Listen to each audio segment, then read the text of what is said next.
280 million years.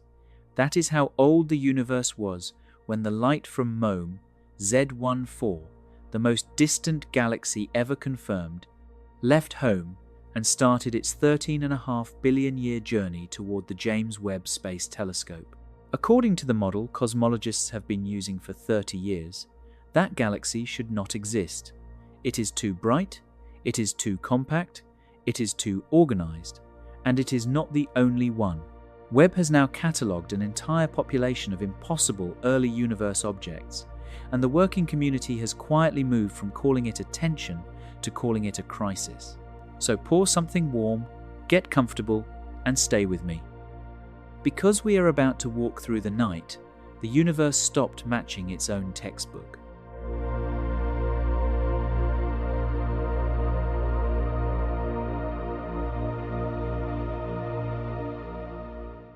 Part 1. The Galaxy That Should Not Exist. On the morning of May 16, 2025, the James Webb Space Telescope was pointed at an unremarkable patch of sky. There was no headline pressure on that observation. There was no scheduled press release waiting at the other end of it. It was one of thousands of slow, patient exposures Webb was making in its routine survey of the early universe, opening its near-infrared camera to whatever ancient light happened to be passing through its optics that morning. And in that exposure, in the silence of a telescope 1.5 million kilometers from Earth, something showed up that nobody had quite been ready for. It was a single point of light, not a smear, not a streak, a point.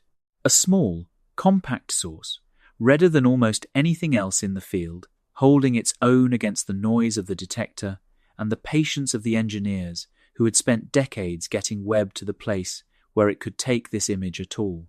By the time the data was processed and the candidate was flagged, the team understood what they were probably looking at.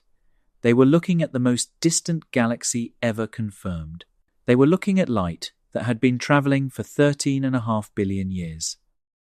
They were looking at a galaxy whose photons left home when the universe was only about 280 million years old. Let me put that number in your mouth for a second. 280 million years. The universe today is about 13.8 billion years old.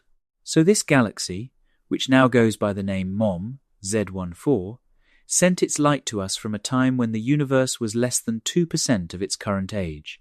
If you imagined the whole life of the cosmos as a single year, and you stood today on the last morning of December, this light left home in the first week of January, the first week before there had been time for any of what we usually think of as the universe to settle into place. And that, on its own, would be a beautiful headline. A new record, a small, faint smudge at the edge of what our instruments can see. The kind of thing you put on a poster. The problem is that MOME Z14 is not faint, and it is not a smudge. It is bright, it is compact. Its effective radius is about 240 light-years, which means an entire galaxy worth of stars is packed into a region only about 1% the diameter of our own Milky Way. Its stellar mass, the total mass of all the stars it contains, is comparable to the small Magellanic Cloud, a small companion galaxy to our own that you can see with the naked eye from the southern hemisphere on a clear night. And it sent that light to us when the universe was just barely getting started. That, I want to be careful to say, is not what was supposed to be there. That is not what our best models of cosmology predicted.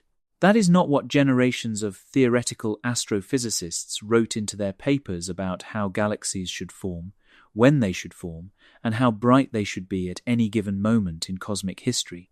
For decades, our best understanding of the early universe was that the first galaxies should be small, faint, ragged things.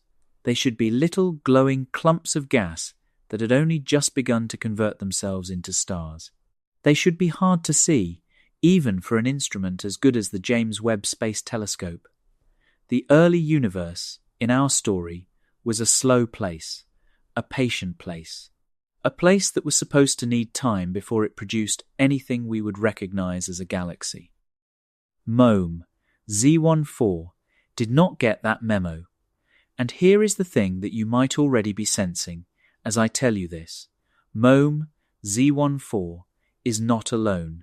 It is not a single weird object that we can explain away as a fluke. Webb has been finding galaxies like this since its first long-exposure images came back in the summer of 2022. Each one a little brighter, a little more massive, a little more grown up than the standard story said it should be.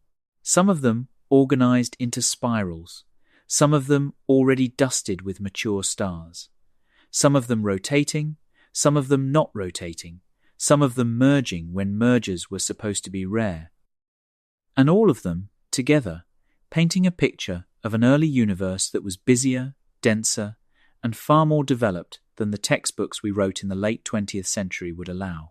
That is the story we are going to take our time with tonight. We are going to walk through the observations Webb has handed us across the last 3 years, slowly, in detail, and we are going to sit with what they mean. We are going to look at the galaxies that are too bright, the spirals that are too early, the black holes that grew too fast, and the expansion rate of the universe that disagrees with itself in 2 different ways. And by the end, we are going to be in a position to ask a question that working cosmologists are now asking out loud, in conference rooms, on stage, in peer-reviewed papers, and at the after-talks, where the real conversations happen. The question is simple. The James Webb Space Telescope was pushed farther into space than any instrument before it. It was pushed earlier in time than any instrument before it. And what it has shown us, when you take it all together, may have broken the physics we use to describe how the universe got here at all. That is the thread we are going to pull on tonight, one galaxy at a time, one number at a time, one quiet anomaly at a time. And before we go any farther, I want to make sure we are clear about something. Nobody, not even the loudest voices in the field, is saying the Big Bang itself is wrong. The cosmic microwave background is still there. The expansion of the universe is still measurable. The general framework of an evolving cosmos that began in a hot, dense state remains the best supported story in the history of physics. What is in trouble is what we believed about the details.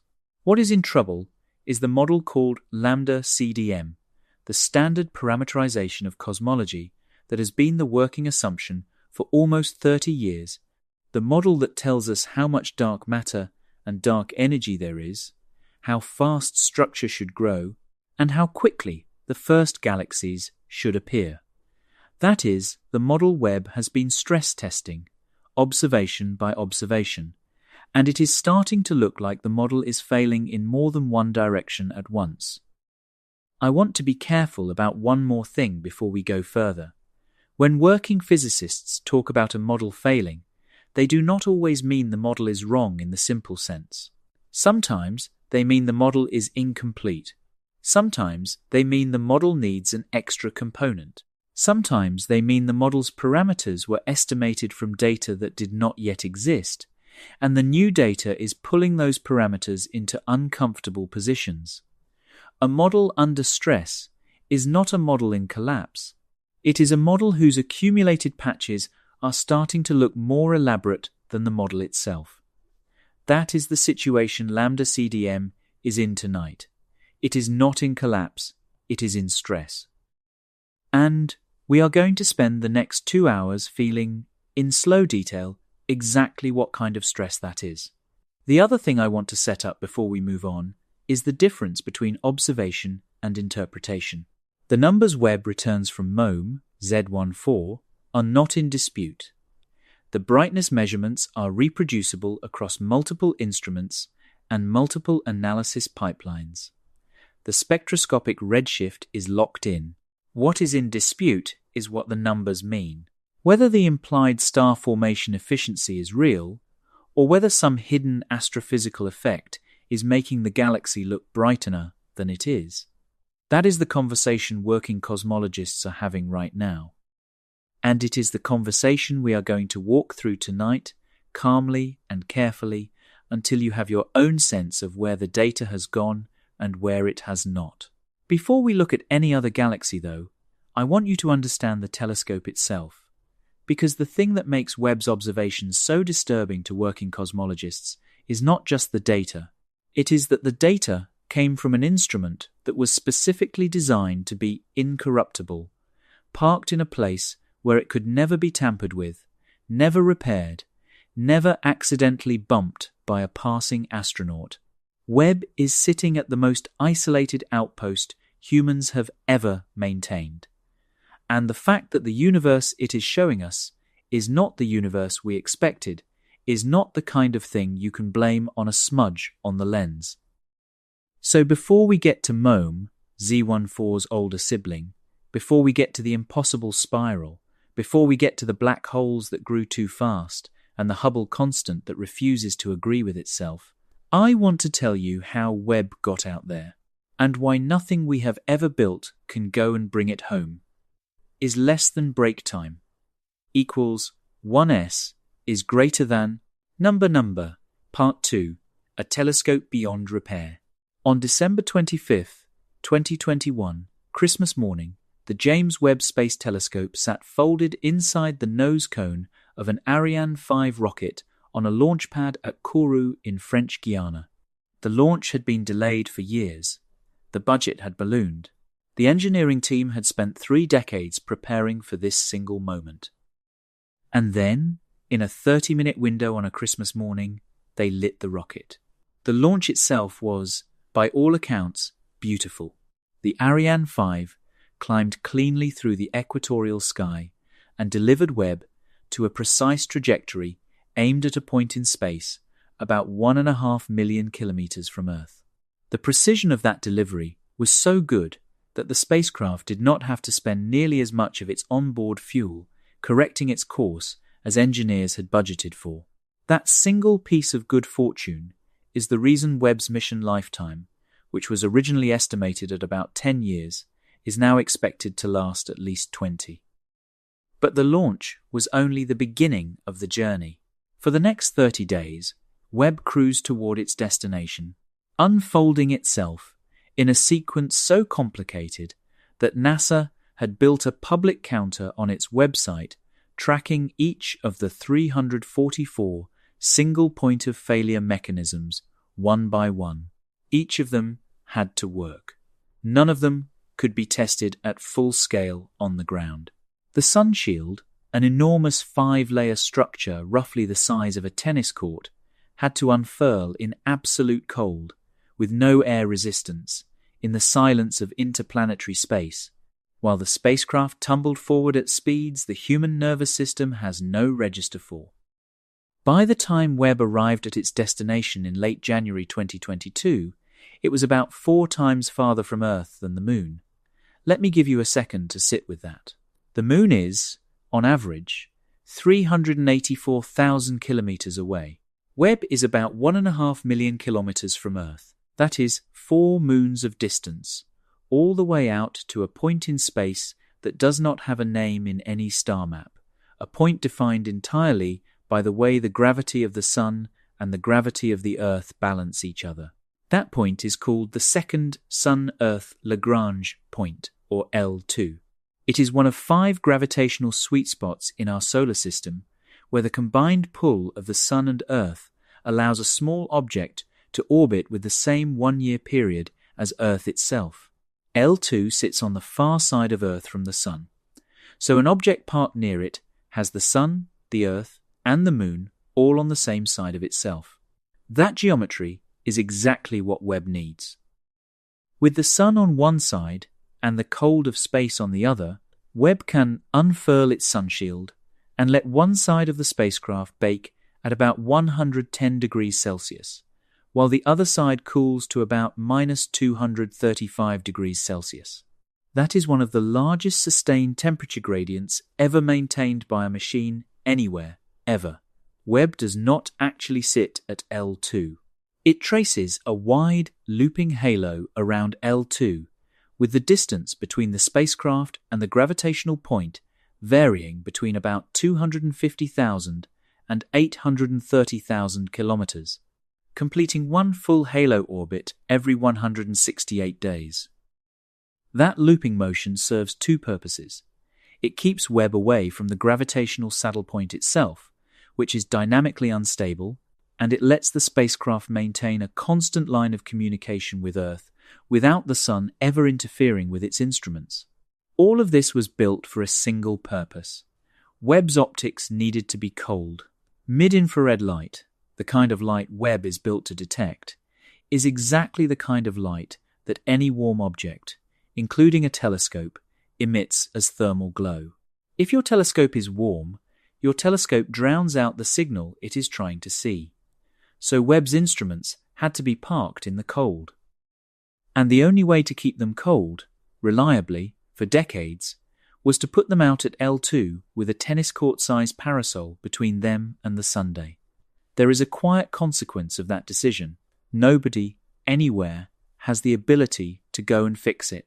The farthest any human being has ever travelled from Earth is the surface of the Moon. The Apollo astronauts went there, walked around, and came home, and that is still the human distance record. Webb is 4 times farther out than the Moon.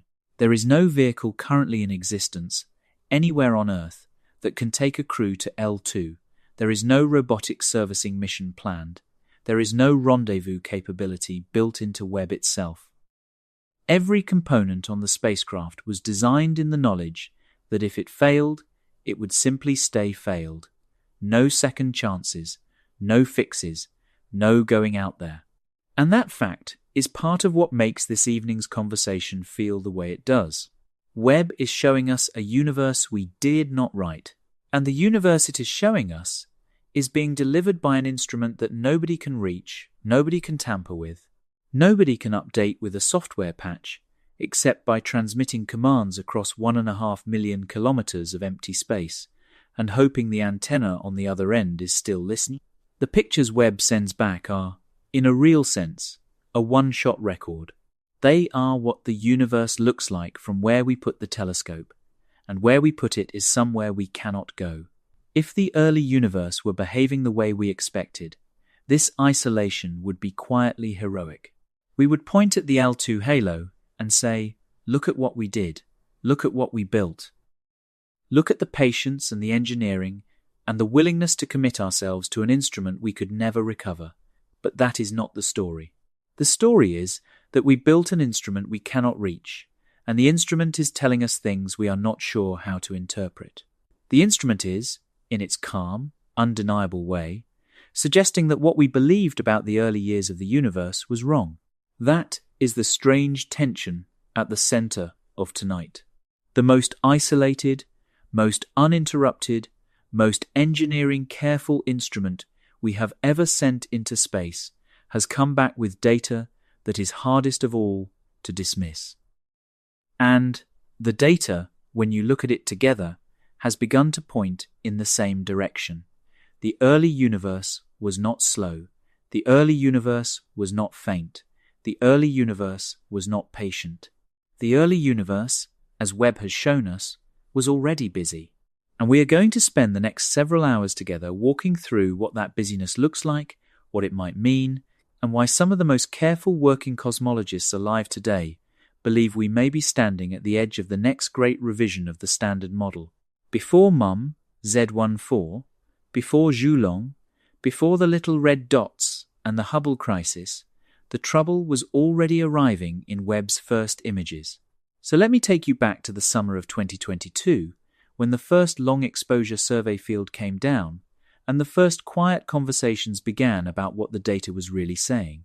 Is less than break time equals 1s, is greater than number, part 3. The first year of impossible light. On July 12, 2022, NASA released the first science image from the James Webb Space Telescope. It was a single, long-exposure field, taken over 12.5 hours of integration time, of a small patch of sky in the constellation Volans in the southern sky. The patch was, by terrestrial standards, the size of a grain of sand held at arm's length. And inside that grain of sand, Webb had resolved thousands of galaxies, stretching back across most of cosmic time. It was the most arresting image of the year, possibly the decade. President Biden held it up at a White House event. The world press carried it. People who had never thought about cosmology in their lives sent each other the picture and tried to describe what they were looking at. And for a few days, the story was simply joy. We had built the instrument. The instrument had worked. The pictures were beautiful. But underneath the public celebration, in the working community of cosmologists, a different conversation was already starting. Within days of the first image release, multiple research groups had downloaded the data and started doing what cosmologists do, which is fit redshifts, estimate masses, and tally up how many galaxies of what brightness were in the frame. They were doing this in service of an enormous multi-instrument census of the early universe that Webb had been designed to produce. There were 3 big survey programs in particular that the community had been building toward for years. JADES, the James Webb Advanced Extragalactic Survey. SEERS, the Cosmic Evolution Early Release Science Survey. And the NIRCam Ultra-Faint Long Exposure Fields, which probed for galaxies even fainter than the ones in the first public image. Together, these programs would map the population of galaxies in the first billion years of cosmic time. What the community expected to find was a careful, sparse population. Faint galaxies, small galaxies. Galaxies whose light, if you measured it carefully, would tell you their stars had only just begun to form. The cold dark matter halo growth curve, which is one of the cornerstones of the standard model of cosmology, predicts that gravity needs time to assemble large structures, and that the first galaxies should be modest little things, brightening only gradually as cosmic time advanced. What they actually found, almost from the beginning, was something else. The galaxies were too bright, they were too many, they were too far back in time, and the discrepancy was not at the percent level, which is the precision cosmologists are used to working at. The discrepancy was at the factor of 4 level, the factor of 10 level. Pick your survey, pick your mass cut, pick your redshift bin, and the population of early universe galaxies came in roughly 4 to 10 times more luminous than the leading models had said was possible. The first papers reporting this came out within months of the first images. By the end of 2022, the headlines in the science press had started to escalate. The early universe is breaking the standard model. The Big Bang is wrong. The galaxies should not be there. Most of those headlines were, in the strict sense, overheated. Nobody serious was saying the Big Bang was wrong. The framework of an expanding cosmos that began in a hot, dense state had survived every test for half a century, and Webb's data was not threatening that framework. What Webb's data was threatening was the specific parameters of the standard model, the lambda CDM model, that we had been using to describe the details of how structure grew once the Big Bang got underway.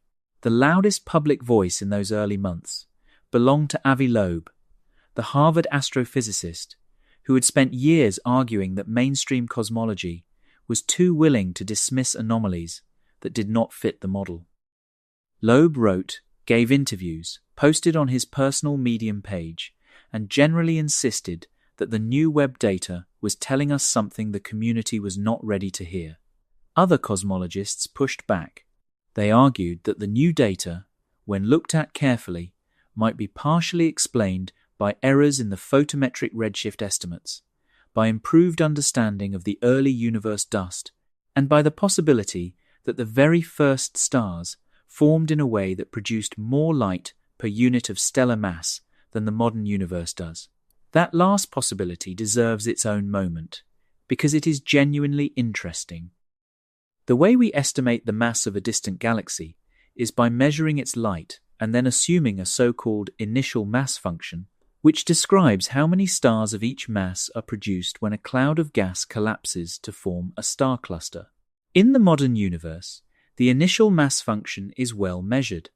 Most stars are small and dim. A handful are big and bright. The bright ones dominate the light, while the dim ones dominate the mass. If you assume a modern initial mass function and you see a certain amount of light, you can estimate the underlying mass. But the early universe may have had a top-heavy initial mass function. The first generation of stars formed out of pristine hydrogen and helium with essentially no metals to help the gas cool. When gas cannot cool easily, it tends to collapse into larger clumps before fragmenting, which tends to produce a population of stars skewed toward higher masses. If the initial mass function in the early universe was top-heavy, then a galaxy with a given amount of light would actually contain less stellar mass than a modern galaxy estimate would suggest. And if the mass estimate is too high, then the apparent overabundance of massive early galaxies starts to ease. So there was a path out, the systematics-only camp argued. It just needed careful work. Better dust modeling, better initial mass function modeling, better photometric redshifts, better treatment of the way light from a distant accreting black hole could brighten a galaxy without inflating its stellar mass. Each of these effects, applied conservatively, took a bite out of the discrepancy. The trouble is that more data made the problem worse, not better. Through 2023, Webb returned to the same fields. It added spectroscopy. Spectra are harder to fake than photometry. A photometric redshift can be off if your dust correction is wrong. A spectroscopic redshift, taken from the wavelengths of identifiable emission lines, is very hard to fool. When Webb's NIRSpec instrument confirmed the photometric redshifts of the brightest, most distant candidates, the overabundance survived. The early universe was producing far more light per unit of cosmic volume than lambda CDM had said it should. And on the other side of the argument, voices from outside the mainstream cosmology community started becoming harder to ignore. Stacey McGarr, an astrophysicist at Case Western Reserve, had spent decades arguing that the alternative gravity model known as MOND, or Modified Newtonian Dynamics, predicted exactly the kind of fast early galaxy assembly that Webb was now showing. McGarr's 2026 essay titled Paradigm Shifts in Modern Astrophysics laid out the case. He pointed to a paper of his from 1998 in which he had used MOND's assumptions to predict that galaxies should appear earlier and brighter than the standard model said they should. That paper was sitting in the literature for 26 years before Webb arrived to vindicate it. McGarr, understandably, has been making this point loudly ever since. It is worth pausing on what this fight is really about, because it is not just a technical disagreement. It is a question about how we read the universe. The systematics-only camp says, the data is real, but our interpretation of the data is incomplete, and once we fix the interpretation, the standard model will hold. The new physics camp says, the data is real, and our interpretation is fine, and what we are seeing is the standard model breaking. The MOND camp says, we told you so for 25 years, and you wouldn't listen. The fringe camp, which we will come back to later, says, the universe is older than you think, or gravity is stranger than you think, or your assumptions about cosmic expansion are wrong. None of these camps are crazy. Each of them has working scientists, published papers, and serious arguments behind them. What they disagree on is which knob to turn. And one of the reasons that Webb's data has been so unsettling is that the data is consistent across multiple independent surveys, multiple independent analysis groups, multiple independent instruments. Whatever is happening, it is not an artifact of one team's reduction pipeline. It is in the universe. The pattern is what matters, not one galaxy, not 5 galaxies. A coherent, sustained, statistically robust pattern across the first billion years of cosmic time, in which the universe consistently looks more developed, more luminous, and more massive than the standard model said it should. And of all the galaxies in that pattern, there is one in particular that has come to stand for the whole question. It is the one we started with tonight. It is the one Webb captured on a quiet Sunday morning in May 2025. And when you look at the numbers it returned, you can understand why working cosmologists, even the cautious ones, have started using the word crisis instead of tension. Is less than break time equals 1s, is greater than number, part 4, MOME, Z14, and the edge of sight. Let me reintroduce MOM, Z14 properly. The name itself is not poetic, it is bureaucratic.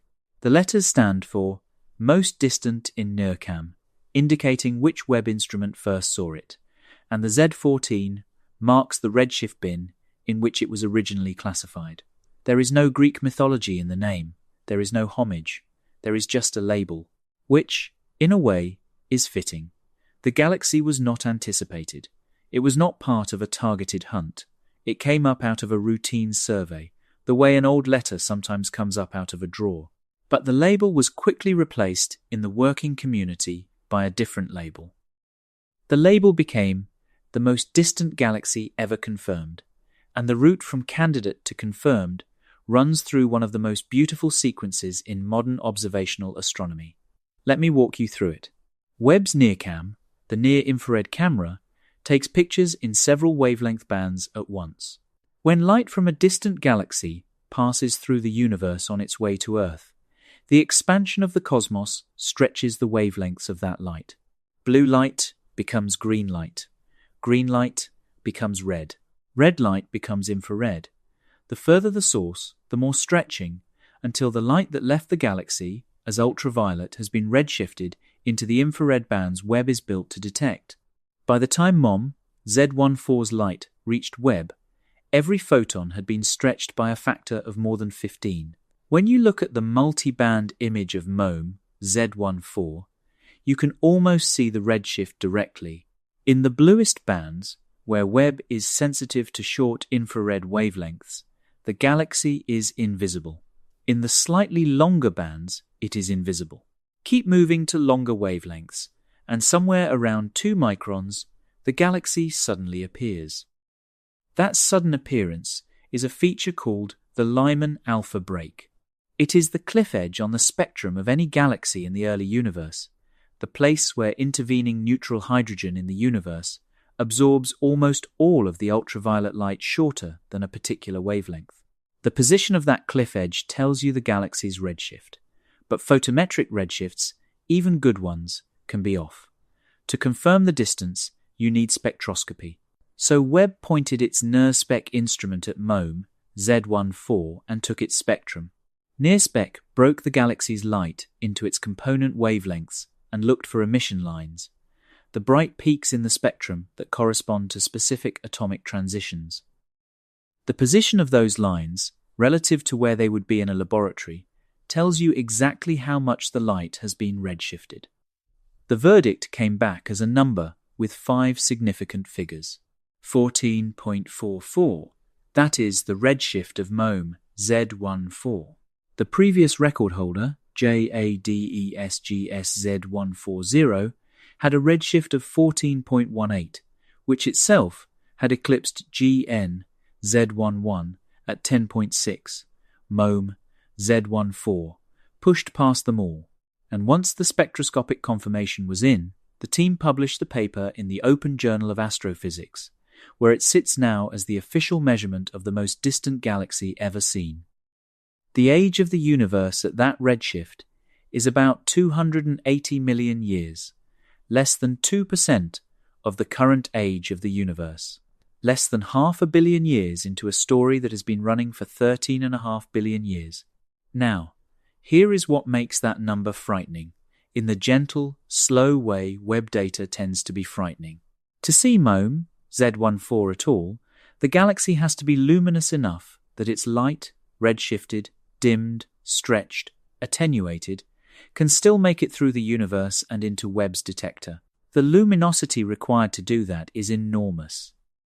When you back out the luminosity from the brightness Webb measured, and you account for the redshift, you find that MOM, Z14, is producing light at a rate that translates into a star formation rate of several solar masses per year, packed into a region only about 240 light-years across.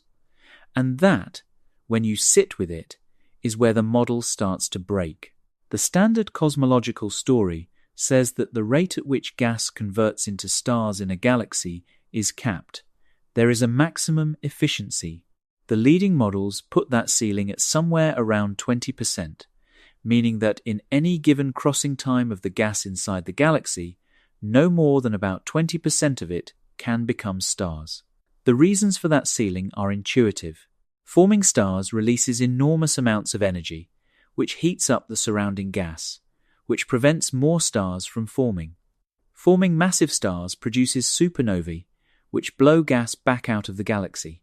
Forming any kind of star produces radiation pressure, which pushes gas around. All of these feedback mechanisms tend to limit star formation to a fraction of what gravity would otherwise allow. But MOME, Z14's brightness, taken at face value, implies a star formation efficiency much higher than that. To fit the light web measured into a galaxy of the size and stellar mass observed, the conversion of gas to stars in that galaxy may have had to run at 50% or higher. That is a regime change. That is not a small adjustment to the model. That is asking the early universe to convert gas to stars more than twice as efficiently as anything we have ever seen happen anywhere else in cosmic time. And it is not just one galaxy. MOME, Z14, is the brightest, the most distant, and the most extreme example, but Webb has now confirmed multiple galaxies at redshifts above 10 with similar properties. The same pattern in slightly different forms. Galaxies that are too bright for their assumed mass. Galaxies that imply star formation efficiencies that the standard model does not allow. There is something quietly remarkable about that compactness number I mentioned earlier, and I want to come back to it for a moment. An effective radius of 240 light-years is, in the modern universe, the size of a single open star cluster. The Pleiades cluster, which you can see with the naked eye from a dark site, is about 13 light-years across. The Hyades cluster is about 18 light-years across. Even the largest globular clusters in our galaxy are only a few hundred light-years across at their outermost. MOME, Z14, is packing the stellar mass of a small galaxy into something the size of a star cluster. That is, in a real sense, a different kind of object from anything in the modern universe. There is no analogue. There is no modern equivalent. Whatever it is, it formed under conditions we do not have in our nearby cosmos to study directly. And that compactness has a second consequence. A small, dense galaxy radiates differently from a large, diffuse one. Its star formation rate per unit volume is higher. Its radiation pressure, pushing back on the gas, is more intense. Its supernova feedback fills the galaxy more completely. By every conventional measure, MOME, Z14, should be more difficult to keep gas inside, not less. It should be losing material to supernova-driven outflows at high rates. The fact that it is bright at all, in a region that small, implies that whatever conditions were governing star formation in the first 280 million years of cosmic time were nothing like the conditions we measure in the modern universe. Galaxies whose existence, taken together, has come to be called the Webb tension. It is the early universe analogue of the more famous Hubble tension we will get to in a couple of parts. It is the observation that the mass density inferred from Webb's count of bright early galaxies is incompatible with the mass density predicted by extrapolating the Planck satellite's measurements of the cosmic microwave. Background forward through lambda CDM. Avi Loeb has been making this argument as loudly as any working physicist. In his commentary on MOME, Z14, he has argued that the brightness of these objects at their redshifts exceeds what standard models predict by a margin that working physicists are no longer treating as a one-off. He has argued that the data has crossed the threshold at which the burden of proof shifts. It is no longer the responsibility of the new physics camp to explain why lambda CDM is wrong. It is the responsibility of the lambda CDM camp to explain why so many independent observations are pointing in the same anomalous direction. The systematics-only camp, to their credit, has not gone quiet. They have continued to refine their models. They have looked at the possibility that the early universe's initial mass function was top-heavy, which we already discussed. They have looked at the possibility that dust corrections need to be different. They have looked at the possibility that some of the bright objects are accreting black holes, contaminating the galaxy's apparent mass-to-light ratio. Each of those mitigations takes a small bite out of the discrepancy. Add them all up, and the discrepancy gets smaller. But it does not go to zero, not for MOME Z14, not for the rest of the population. And so the question, the one we are circling tonight, is what to do about that. Either the early universe converts gas to stars in a way that violates everything we have learned from observing modern galaxies, or some of our basic assumptions about how cosmic structure grows are wrong. Both options are large. Both options imply that the textbook story you may have learned about the early universe needs an update. But MOME Z14 is not the strangest galaxy Webb has shown us. The strangest one is a different kind of strange. MOME Z14 is anomalous because it is bright, far too bright for what should have been there. The next galaxy is anomalous because it is mature, it is organized. It has structure.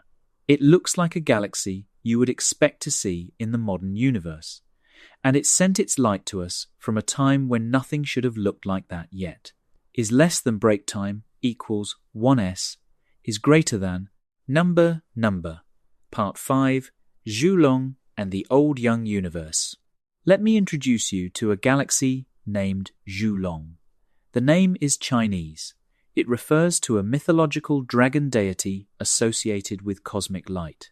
The astronomers who named it chose the name carefully because what they were looking at felt mythological in scale.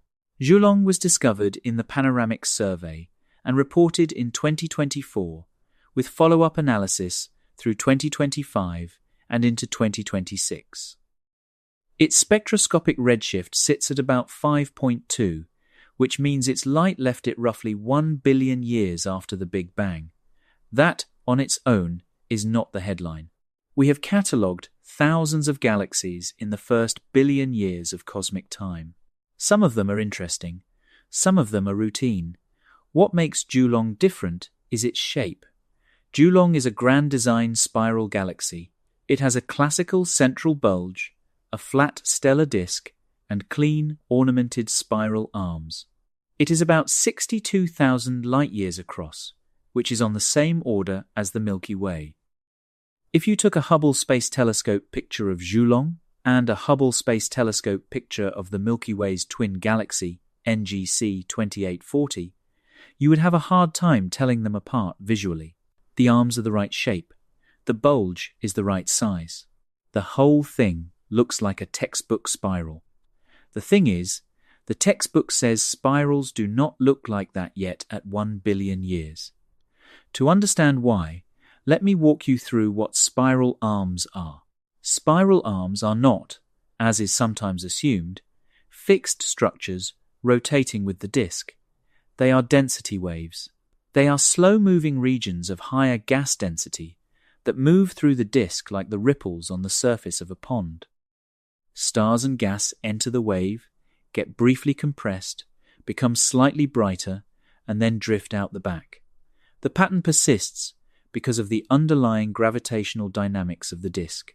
But for that pattern to form at all, the disk has to exist first. And for a disk to exist, gas has to settle into a rotating, dynamically cold sheet around the galactic center. And for gas to settle that way, time has to pass. The standard story says that disks form by quiet accretion of gas over billions of years. They are not supposed to be already in place at 1 billion years after the Big Bang. They are certainly not supposed to be ornamented with mature spiral arms at that age. Xulong is not just a single early galaxy. It is an entire, fully developed grand design spiral, sitting in an era of cosmic history that the model said could not contain one. Xulong is not the only such object. In 2023, Webb had already catalogued an earlier record, Sears 2112, a barred spiral galaxy, at redshift about 3, meaning its light left it when the universe was about 2 billion years old. Sears 2112 had a stellar mass and a barred morphology that made it a clear progenitor candidate for galaxies like our own. In February 2026, Webb saw a barred spiral even earlier, in an epoch where the bar should not have had time to dynamically form. A bar is even more demanding than a spiral arm. A bar is what happens when a disk becomes dynamically unstable to a particular kind of perturbation. It is a long, straight, stellar structure passing through the galactic center, sweeping gas inward and reorganizing the disk's angular momentum distribution. To get a bar, you need a settled disk.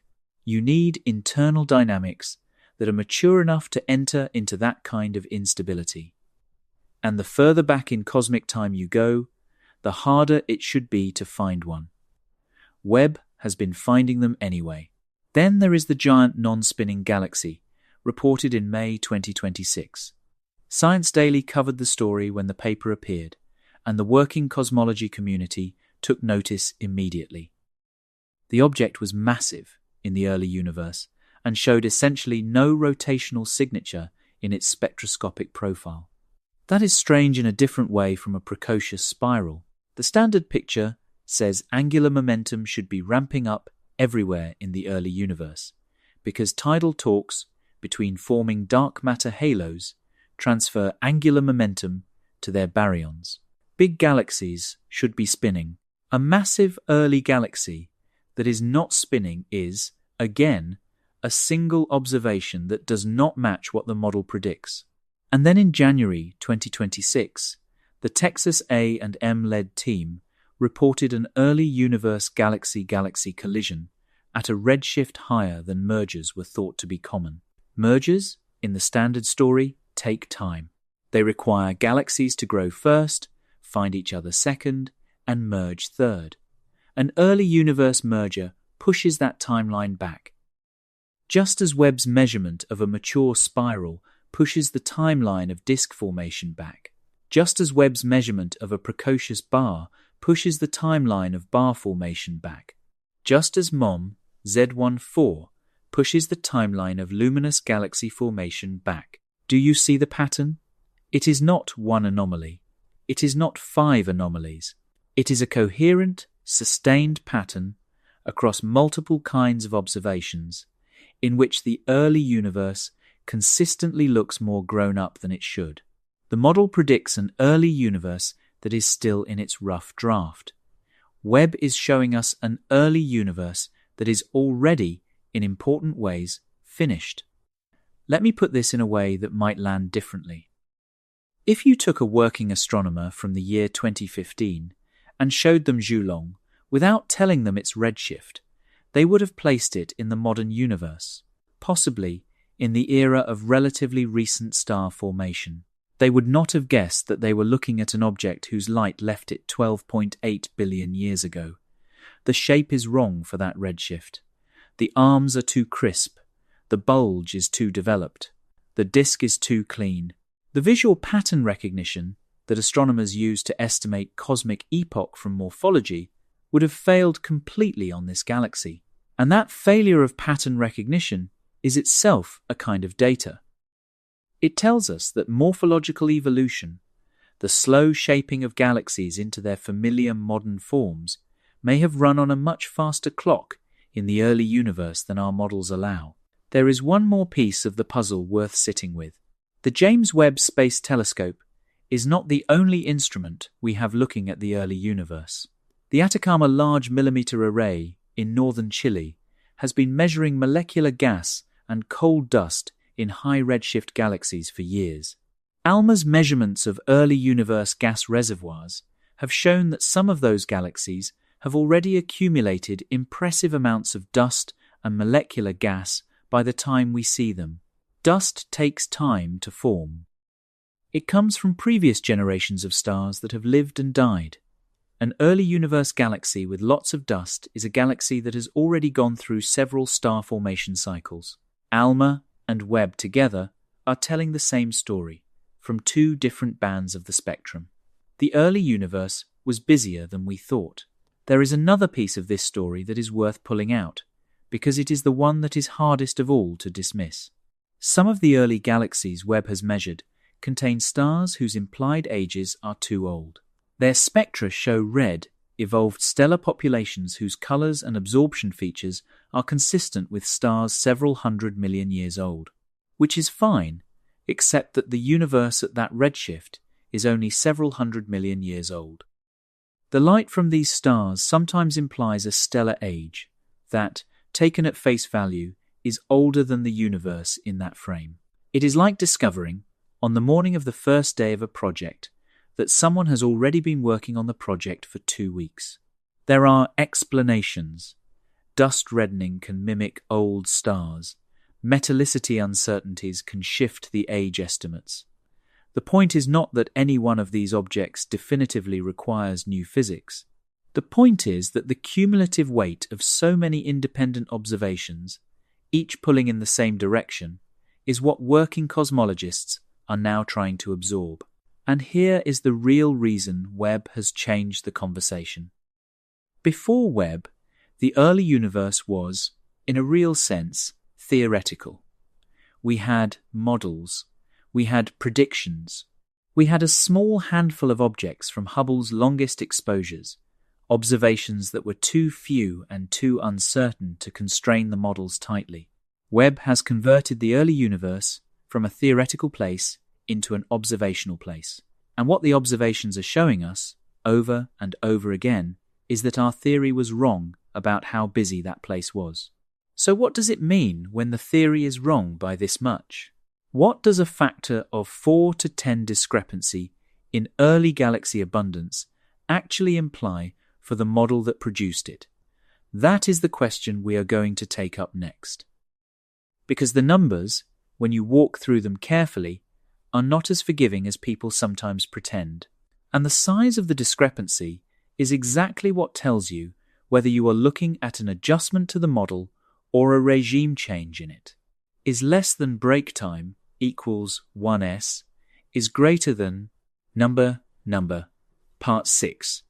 What the numbers mean. Cosmology, at its working level, is a prediction generator.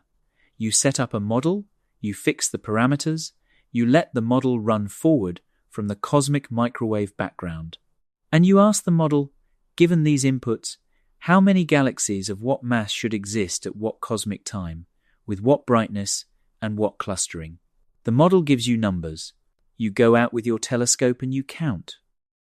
Lambda CDM, the standard model of cosmology, has been making those predictions for almost 30 years.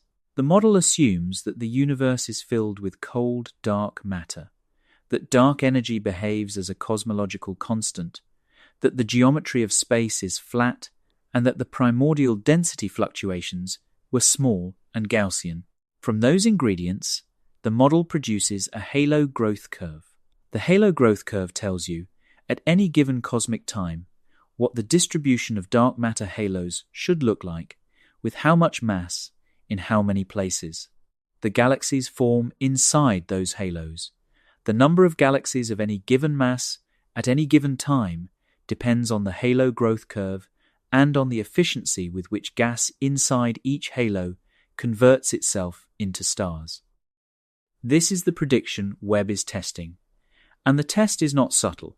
If you take lambda CDM with its best fit parameters from the Planck cosmic microwave background data, and you extrapolate forward to predict how many galaxies of stellar mass greater than 10 billion suns should exist at redshifts greater than 10.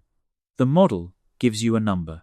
Webb has measured that number directly, And depending on which survey you look at, which mass cut you choose, and which corrections you apply, Webb's number is between 4 and 10 times higher than the model's number. I want to slow down and tell you what that means. Working cosmology is a precision field.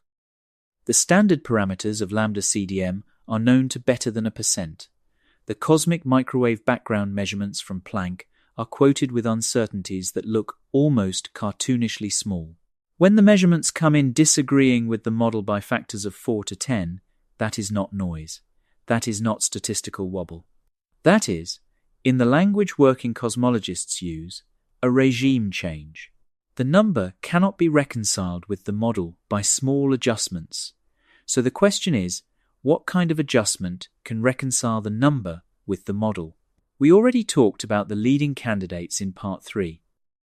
Let me walk through them again now with the discrepancy in front of us, and grade each one for how much of the gap it can close. The first candidate is a top-heavy initial mass function. If early universe stars formed with a population skewed toward higher masses, each unit of stellar mass produces more light. Galaxies with a given amount of luminosity contain less stellar mass than the standard initial mass function would estimate. This effect can take a real bite out of the discrepancy. The most generous estimates put the bite at a factor of 2 or 3. That is not nothing. It closes a meaningful chunk of the gap, but it does not close the whole thing. The second candidate is dust correction. The standard expectation is that the early universe had less dust than the modern universe, because dust is mostly produced by previous generations of stars. If the early universe is less dusty than the modern universe, then the light from early universe galaxies is less attenuated, and what we see is more of what is actually there. This effect partially balances against the top-heavy initial mass function and produces a net brightness correction. It might shave another small factor off the discrepancy, not enough to close it. The third candidate is AGN contamination. If some of what we are counting as galaxies are actually small accreting black holes at the centers of low-mass hosts, then we have been double counting their luminosity as starlight and inflating their apparent stellar mass. This effect is real.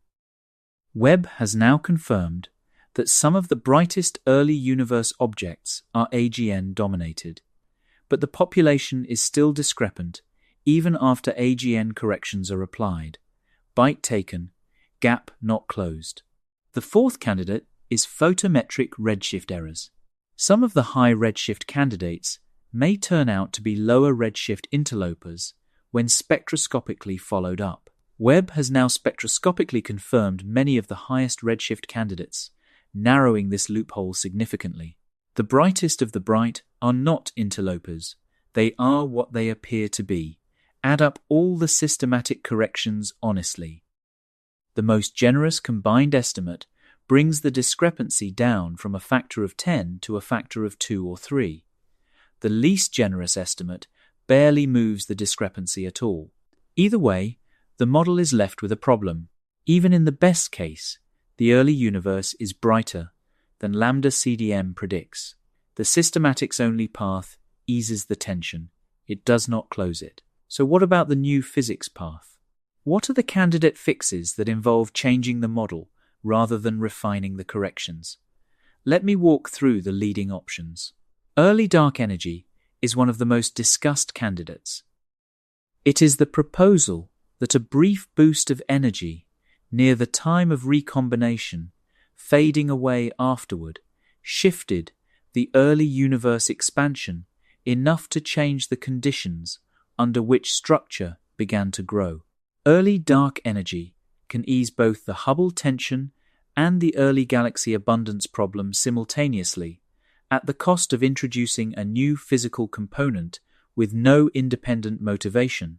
It is, in the working community, the most actively explored alternative. Modified initial conditions are another candidate. If the primordial density fluctuations were not perfectly Gaussian, but contained extra power on small scales, then structure could grow faster than lambda CDM predicts. This is harder to motivate from inflation theory, but it can be made to work in some models. Modified gravity, in the form of MOND, or one of its relativistic extensions, is a third candidate. We will spend more time with this in Part 10, but the brief version is that MOND predicts a much faster early galaxy assembly rate than lambda CDM, and Webb's data is, at first glance, more consistent with MOND than with lambda CDM. MOND has well-known difficulties at the largest scales, and most cosmologists do not consider it a complete alternative. But its predictions for the early universe were on the right side of the data, and that fact is now hard to ignore. Different dark matter is another candidate. If dark matter is not cold but warm, or if it has some self-interaction, then the small-scale structure of the early universe changes, and so does the halo growth curve. This has been studied for years, and is not yet excluded by other data, although the parameter space is constrained. The point, again, is not that any one of these models is the answer. The point is that the discrepancy is large enough that working cosmologists are seriously discussing all of them. The discussion is not happening at the level of a footnote in a single paper. It is happening at the level of conference sessions, dedicated workshops, and published reviews. The community has moved from quietly noting that Webb's data is interesting to openly debating whether the standard model needs major revision. There is a historical analogue worth holding in mind. In 1929, Edwin Hubble used the Mount Wilson telescope to measure the redshift distance relation of nearby galaxies and demonstrated for the first time that the universe is expanding. That measurement broke the static universe model that had been the assumed default for the previous century. Einstein, who had famously inserted a cosmological constant into his equations specifically to enforce a static universe, called it the biggest blunder of his life. In 1965, Arno Penzias and Robert Wilson detected the cosmic microwave background as an inexplicable hiss in a radio antenna at Bell Labs. That detection confirmed the Big Bang model, which had been one of two competing frameworks. The other framework, the steady-state model, was effectively retired overnight. In 1998, two independent supernova survey teams discovered that the expansion of the universe is accelerating, not slowing down. That discovery required the reintroduction of a cosmological constant, or some equivalent, as a new component of the universe. We now call it dark energy. The discovery led to 2 Nobel Prizes and a complete reorganization of cosmology around the new dark sector. Each of these revisions was preceded by a period in which the working community noticed that observations were not quite fitting the standard model of the day. Each of them looked, in advance, like a list of unrelated anomalies. Each of them resolved when a new framework absorbed the anomalies. We may be in the early stages of one of those periods now, or we may not be. There is no way to know in advance which list of anomalies will turn out to be the meaningful one. What we can do is keep track of the list as it grows. And the list, after 3 years of Webb data, is not getting shorter, it is getting longer. The early galaxy abundance problem is one item on that list. But there is another item that, for several years before Webb arrived, was already considered a serious crack in the model. It was the most famous unresolved problem in cosmology before Webb's first images came down, and Webb was supposed to be the instrument that settled it. The actual outcome was the opposite of what most cosmologists hoped, is less than break time, equals 1s, is greater than, number, part 7. Hubble's number, Webb's verdict. There are 2 ways to measure how fast the universe is expanding. They use entirely different data, entirely different physics, and entirely different analysis pipelines. They were, for a long time, expected to agree. They do not. The disagreement has been growing steadily for over a decade. It has crossed every threshold that working cosmologists were using to define the boundary between an interesting tension and a serious crisis. Webb was the instrument that, when it arrived, was supposed to resolve the question one way or the other. Webb arrived. Webb measured. The disagreement is now harder to explain than ever. Let me walk you through the two measurements. The first one is called the distance ladder. The idea is to build up your knowledge of cosmic distances step by step, starting with objects close to home, whose distances you can measure directly, and using those to calibrate slightly farther objects, and using those in turn to calibrate even farther objects. The lowest rung is parallax, the apparent shift of a nearby star against the background of more distant stars when Earth moves around the Sunday. That gives you the distances to stars within a few thousand light-years of Earth. The next rung is Cepheid variable stars. Cepheids are pulsating giants whose pulsation period is tightly correlated with their intrinsic brightness. Measure the period, you know the luminosity. Measure the apparent brightness, you can compute the distance. Cepheids in nearby galaxies let you tie those galaxies into the distance ladder. The next rung is Type Ia supernovae. These are the thermonuclear explosions of white dwarf stars in binary systems, and they are remarkably uniform in their intrinsic brightness. Measure how bright a Type Ia appears, compare it to the known intrinsic brightness, and you get a distance. Type Ia supernovae can be seen across most of cosmic history. Put it all together, and you have the SH0ES project, the most rigorous local measurement of the Hubble constant. Adam Rees and his collaborators have spent 20 years refining it. The current value, about 73 kilometers per second per megaparsec. That number tells you that for every megaparsec of distance, an object is receding from us by an additional 73 kilometers per second. The second way to measure the expansion rate is entirely different. It uses the cosmic microwave background, the thermal radiation left over from the era when the universe became transparent to light, about 380,000 years after the Big Bang. The Planck satellite mapped the temperature fluctuations in the CMB in extraordinary detail. From the angular size of those fluctuations, and from the assumption that lambda CDM correctly describes the evolution of the universe between then and now, you can extract a value for the Hubble constant. The current Planck value, supplemented by recent DZ baryon acoustic oscillation measurements, is about 67 kilometers per second per megaparsec.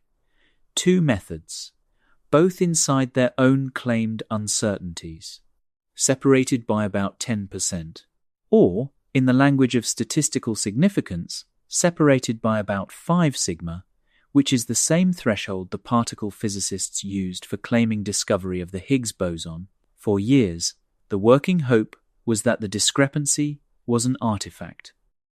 The most popular suspicion was that the Hubble Space Telescope's old Cepheid photometry was contaminated by something called crowding.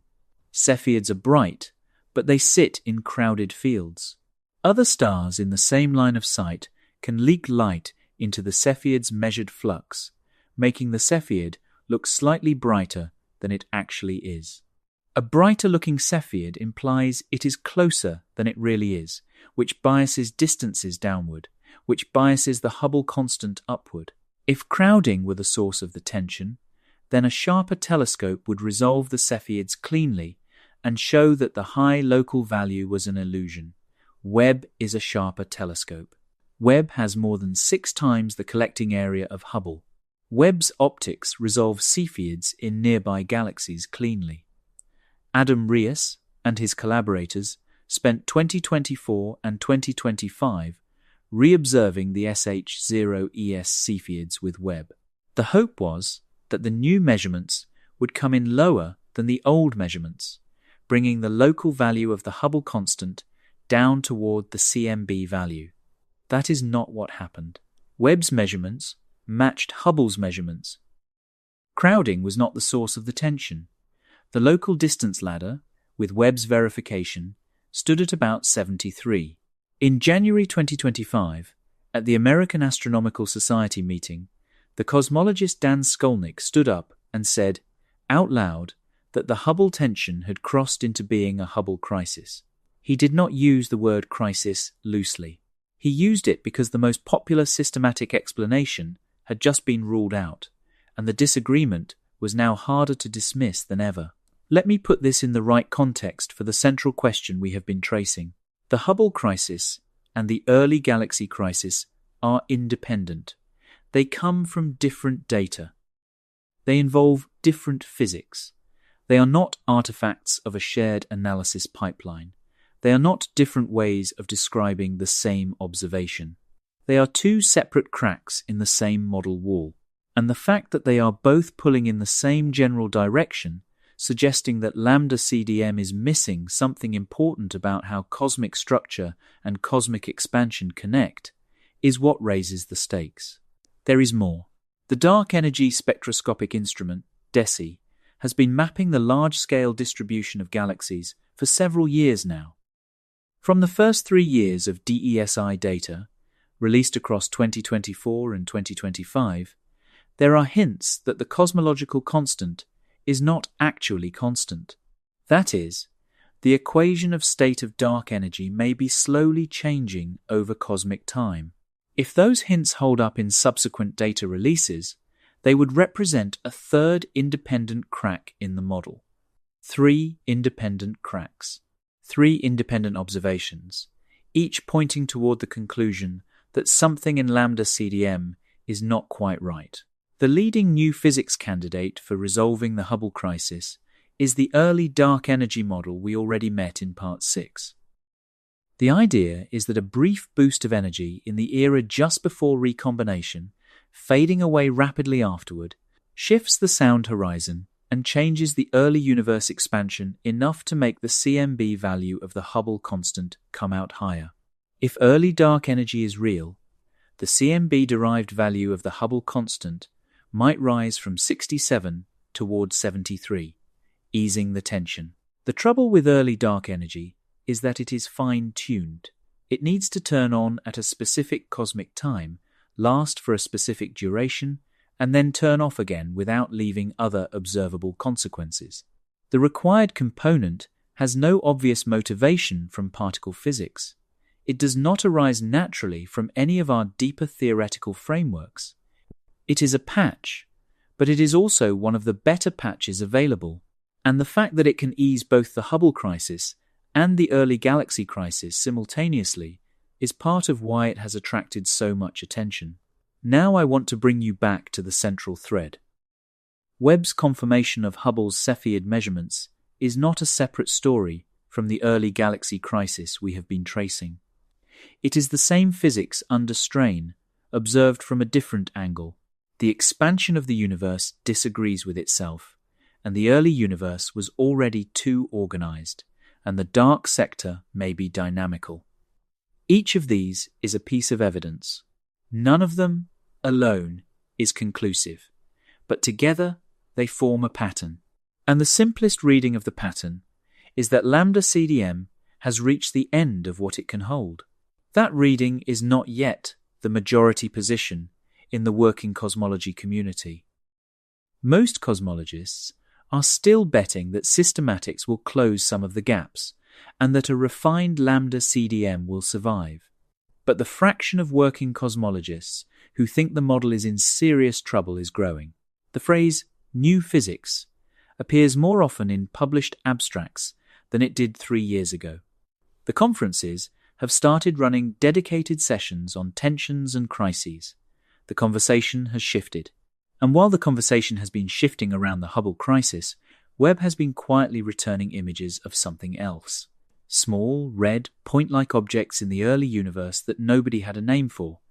Objects whose initial mass estimates were absurd. Objects that, if the original mass estimates were correct, would imply that supermassive black holes existed in the first 600 million years of cosmic time on a scale nobody had predicted. The objects are called little red dots. Their story is the second great anomaly of the Webb era, and the story is not over yet. Is less than break time equals 1s, is greater than Number, Part 8. The Little Red Dots and the Black Holes That Came Too Early. In early 2024, in long-exposure survey images from multiple web programs, astronomers began seeing a class of object they had no name for. The objects were small, point-like, intensely red.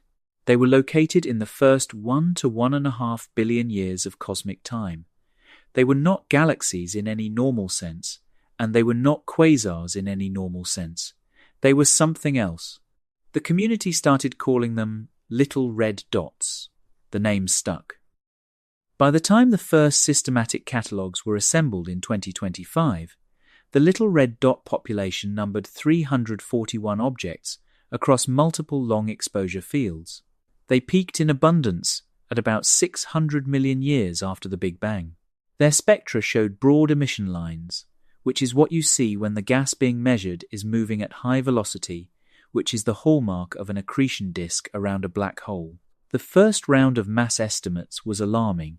If you took the broad emission lines at face value, the implied black hole masses were enormous.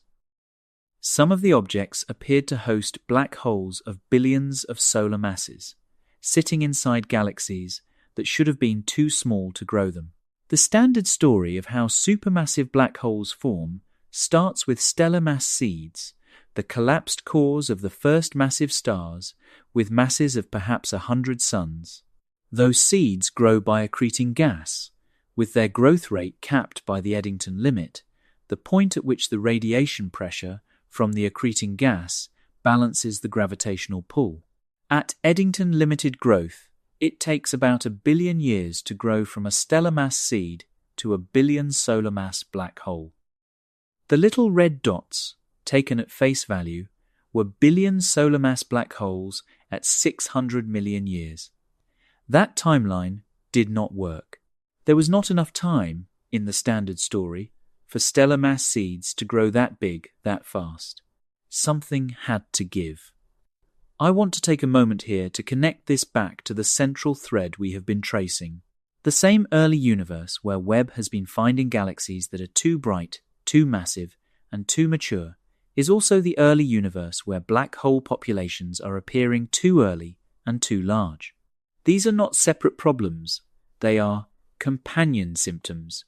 Galaxies and the black holes at their centers grew together. The mass of the central black hole correlates tightly with the mass of the host galaxy in the modern universe. Whatever physics drove the formation of galaxies in the early universe drove the formation of their central black holes too. And whatever Webb is showing us is wrong with the galaxy timeline is showing us something equally wrong with the black hole timeline. Now, the little red dot story has had a resolution, or at least a partial resolution.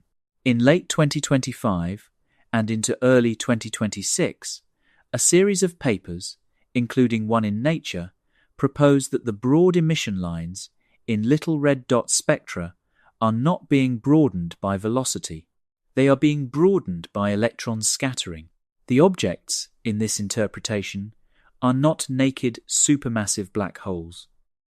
They are young supermassive black holes wrapped in dense cocoons of ionized gas, and the photons that escape are being scattered off free electrons in the cocoon, which smears their wavelengths out and produces the appearance of high velocity in the spectrum without the gas actually moving that fast. If that interpretation is correct, then the black hole masses implied by the spectra are about 100 times smaller than the face value estimates. Crisis partially diffused.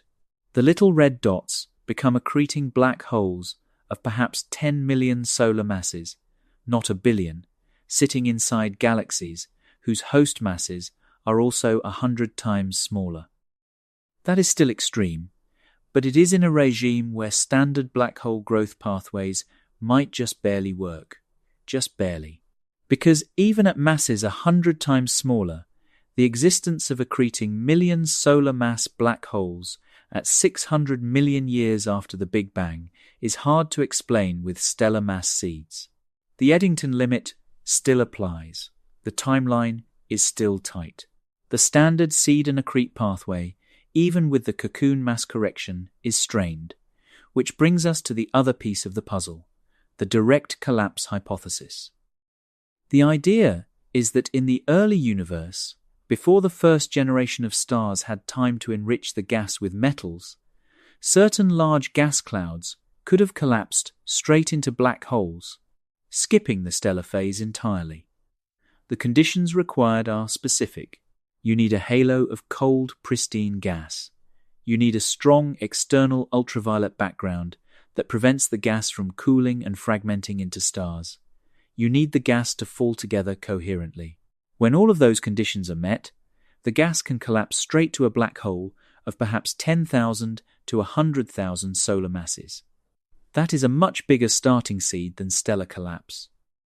And from a 10,000 solar mass starting seed, even Eddington limited accretion can reach the masses Webb is seeing within the available time.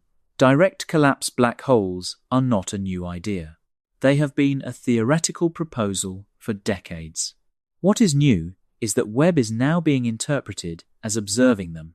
The little red dot population, in the dense cocoon interpretation, is exactly the kind of population direct collapse would predict. There is more. In September 2025, a separate analysis showed that the dust-obscured quasar population in the first billion years is at least twice as common as previously thought. Webb's mid-infrared observations have been peeling back the dust on objects that earlier surveys missed entirely. The number of actively feeding monsters in the early universe is being revised steadily upward. There was also the November 2024 episode that briefly made headlines. A specific high redshift object appeared to be accreting at 40 times the Eddington limit, which is to say 40 times faster than thermodynamics says is sustainable.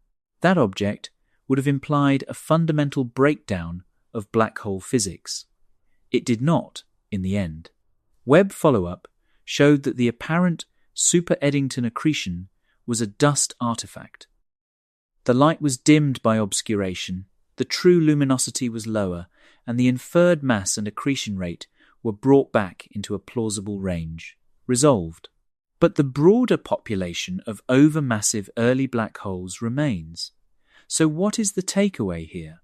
The little red dot story is partially resolved. The masses are smaller than feared.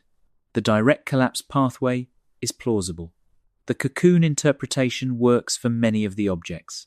But the early universe still produced a population of accreting black holes earlier and faster than the standard story said it should.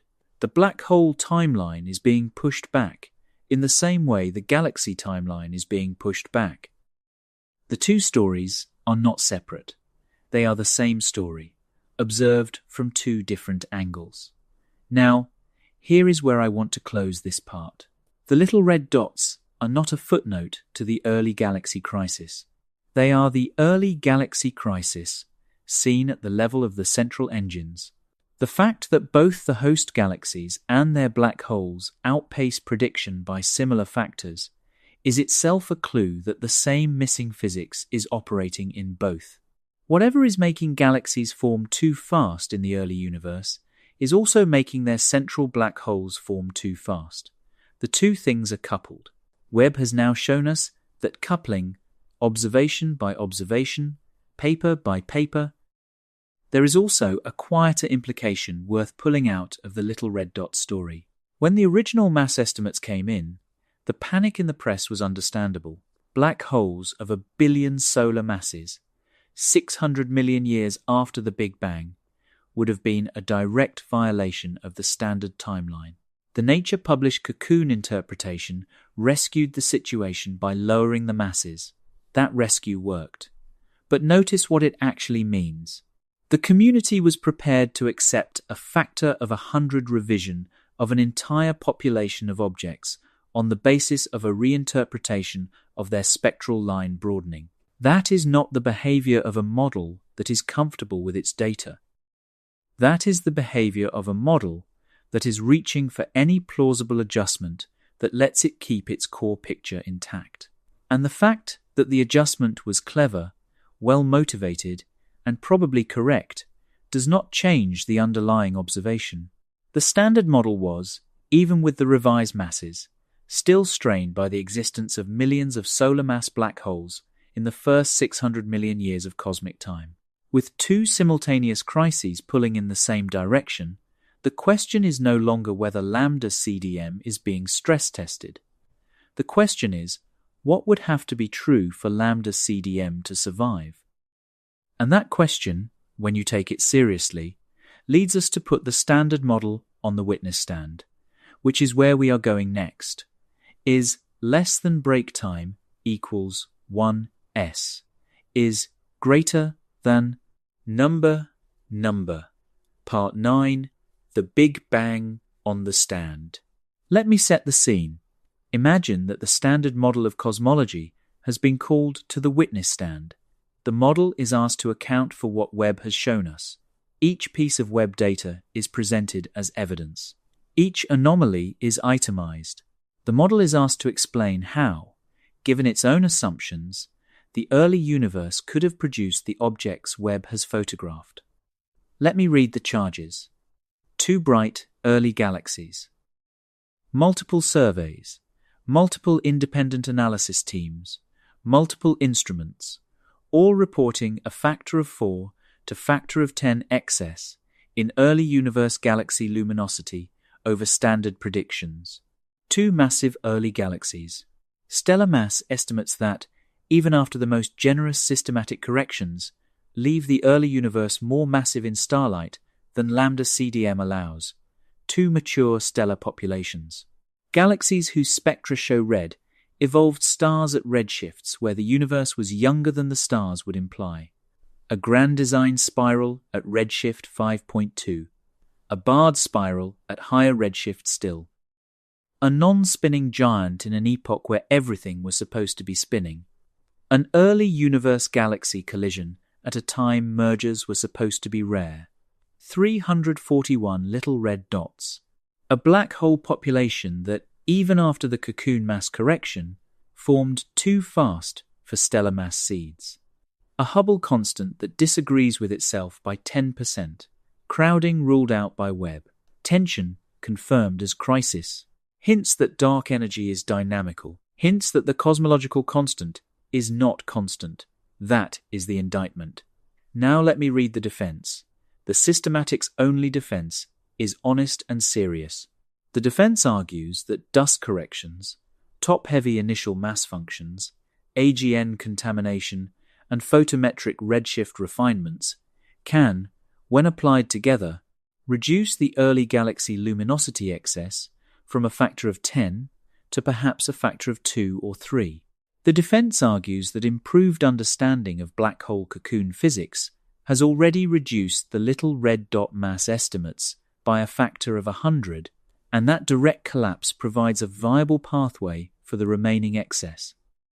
The defense argues that early dark energy can ease the Hubble crisis without requiring a fundamental change to the dark sector. The defense argues that the dark energy hints from DESI are not yet at 5 sigma and may turn out to be a statistical fluctuation. The defense, in other words, is that lambda CDM is wounded but not dead. With enough astrophysical refinement and a small new component or two, the model can survive. Many working cosmologists still believe this. They are not wrong to believe it.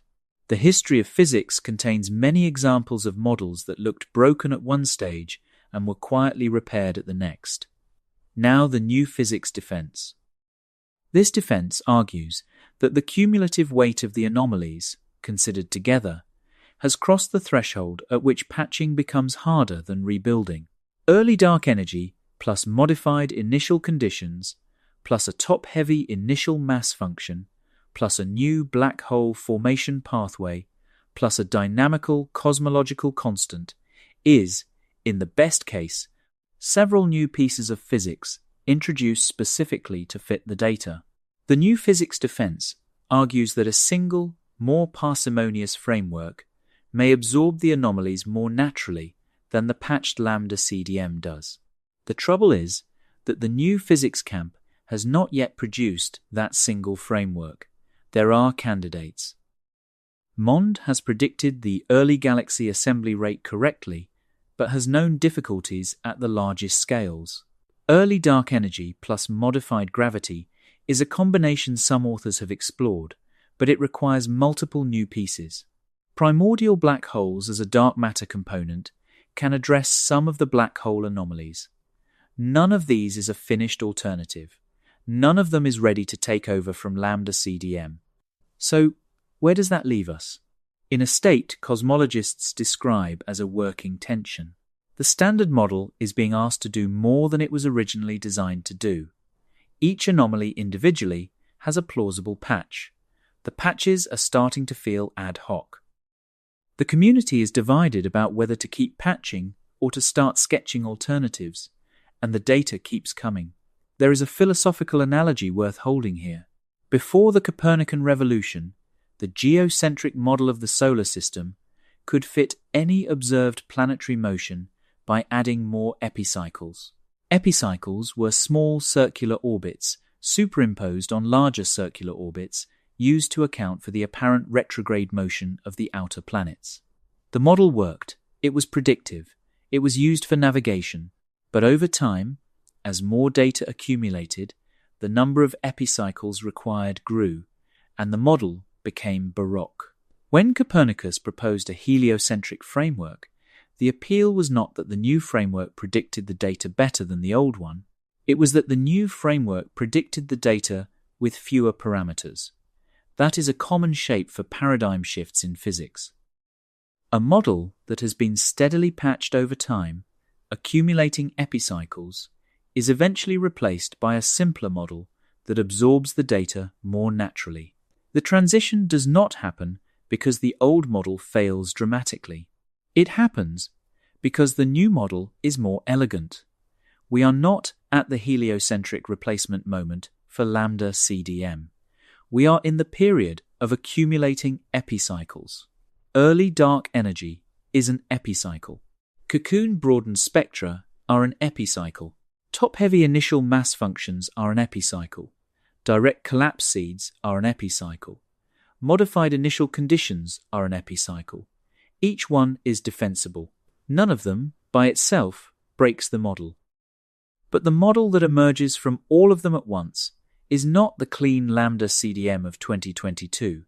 It is a patched cosmology that needs an increasing number of independent corrections to fit the data. Every previous revolution in physics looked, in advance, like a list of unrelated anomalies.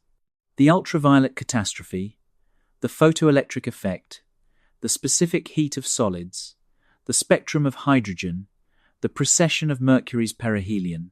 Each of those, considered individually, was a small anomaly with a plausible technical explanation. Considered together, they were the cracks through which quantum mechanics and general relativity poured in. The lesson of that history is not that every list of anomalies is the next paradigm shift. Most lists of anomalies are not. The lesson is that paradigm shifts, when they happen, are not announced in advance. They arrive as accumulated discomfort. They arrive as a working community, slowly losing patience with patches that no longer feel as natural as they once did.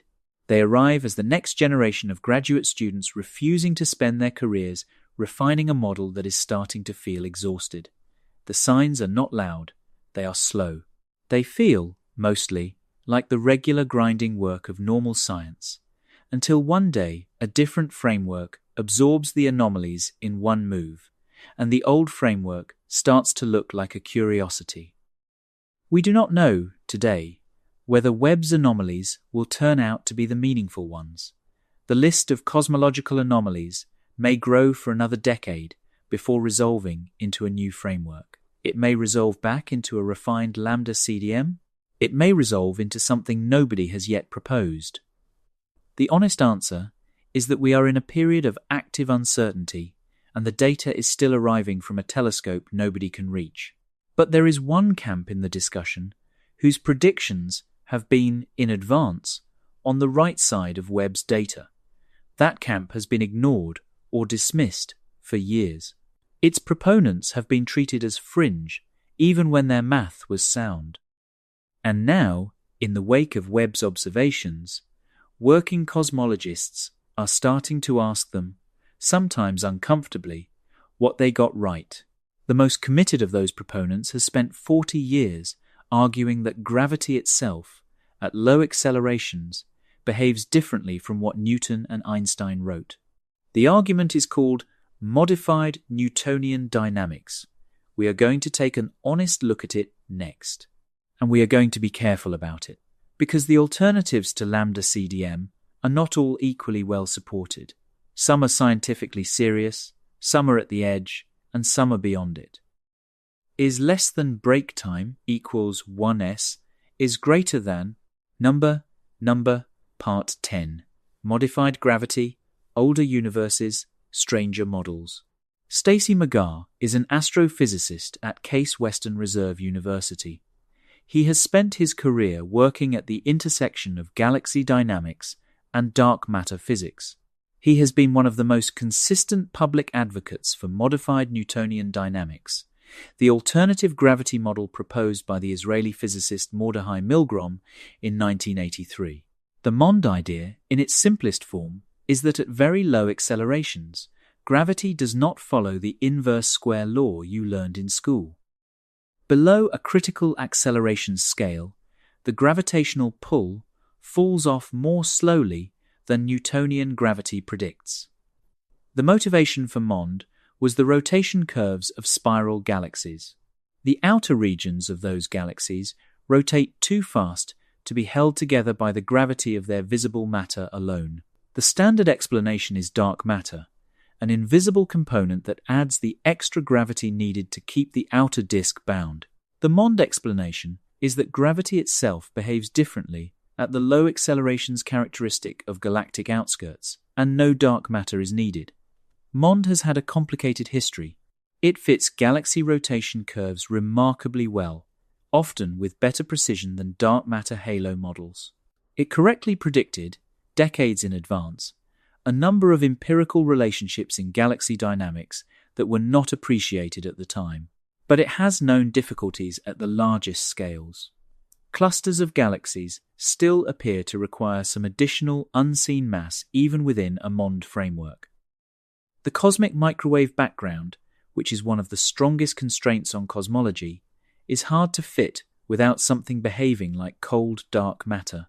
For these reasons, most working cosmologists do not consider MOND a complete alternative to lambda CDM. They consider it an interesting and partial alternative, valuable for galactic dynamics, but not yet ready to take over. What has changed with Webb is that MOND made predictions about the early universe that nobody else made. In a paper from 1998, McGarr used MOND to predict that the assembly of structure in the early universe should be faster than lambda CDM allowed. That prediction sat in the literature for 26 years, mostly ignored by the mainstream cosmology community. Then Webb came back with the early galaxy data, and the prediction was vindicated. McGarr's 2026 essay, Paradigm Shifts in Modern Astrophysics, lays out the case as he sees it. The early galaxy assembly rate Webb has measured is, he argues, more consistent with MOND than with lambda CDM. The flat outer rotation curves of galaxies, which keep extending into regions where dark matter halos should have ended, are easier to explain in MOND than in the standard picture. The empirical regularity of galactic dynamics, captured in relationships like the radial acceleration relation, follows from MOND naturally, but requires fine-tuning in dark matter models. I want to be honest about MOND's limitations. It is not a complete cosmological framework.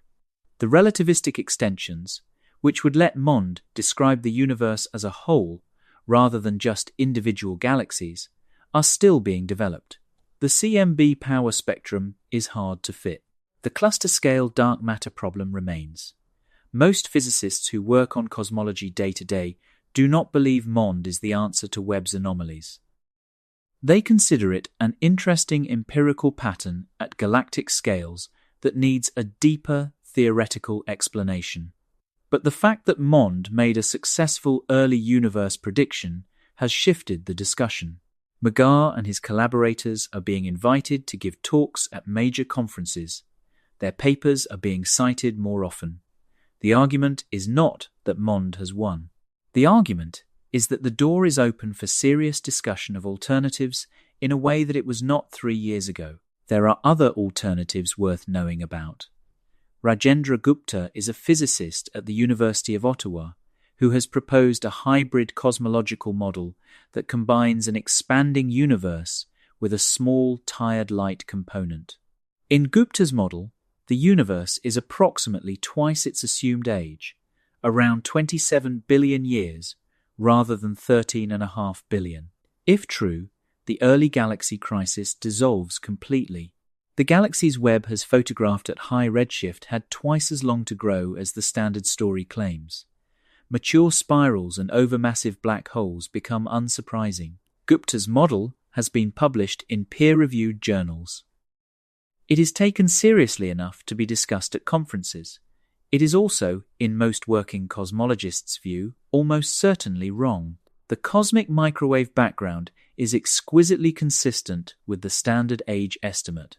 The tired light component Gupta's model requires would produce other observable effects that have not been seen.